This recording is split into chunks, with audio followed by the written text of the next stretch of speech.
ఉపయోగించుకోండి, వాసన బాగా పీల్చండి, తినండి అని విజ్ఞప్తి చేస్తున్నాం.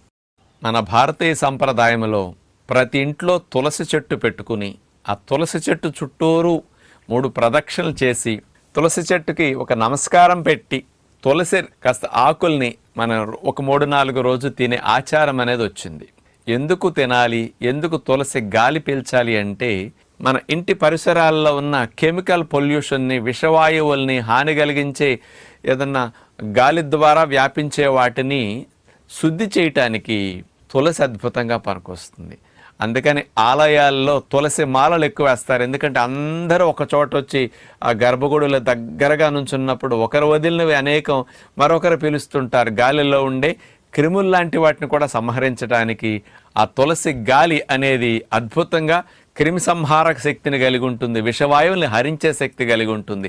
తులసి చెట్లని కాస్త కుండీల్లో ఎక్కువగా వేసుకోవటం కానీ, తులసి రెబ్బల్ని రోజు తినటం కానీ, తులసి వాసన ఎక్కువగా పీల్చటం కానీ, ఇంట్లో బెడ్రూమ్లో ఎక్కువ గాలి వచ్చే ప్రదేశాల్లో ఒక 4-5 కుండీలు బయట ఎక్కడైనా పెట్టేస్తే ఆ గాలి మన ఇంట్లోకి రావటం వల్ల బాగా మానసికంగా మనం మంచిగా స్ట్రెస్, యాంగ్జైటీ నుంచి తగ్గటానికి కూడా కొన్ని కెమికల్ కాంపౌండ్స్ని తులసి వదిలినప్పుడు అవి పీల్చుకోవటం ద్వారా లోపలికి వెళ్ళి మానసికంగా చాలా మంచి ప్రభావాన్ని తీసుకొస్తుంది అనమాట. అలాంటివన్నీ మిస్ అవుతున్నాం కాబట్టి ఇప్పటి నుంచైనా తులసిని బాగా ఉపయోగించుకోండి,